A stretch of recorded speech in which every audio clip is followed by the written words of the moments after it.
vile tu baba hatukujua kifo itakuja. Mimi nakwambia kama baba bado angeishi, 60% of this government ingekuwa ODM.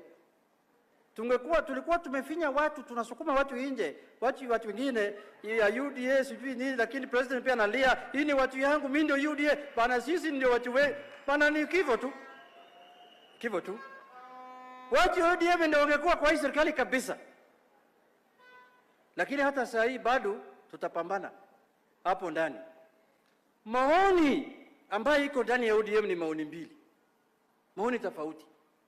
Kuna wale wanasema tuko katika serikali ya broad based, tutengeneze mazungumzo ili tunegotiate ndani ya broad based, tutengeneze serikali ya 2027 tukiwa na President William Ruto.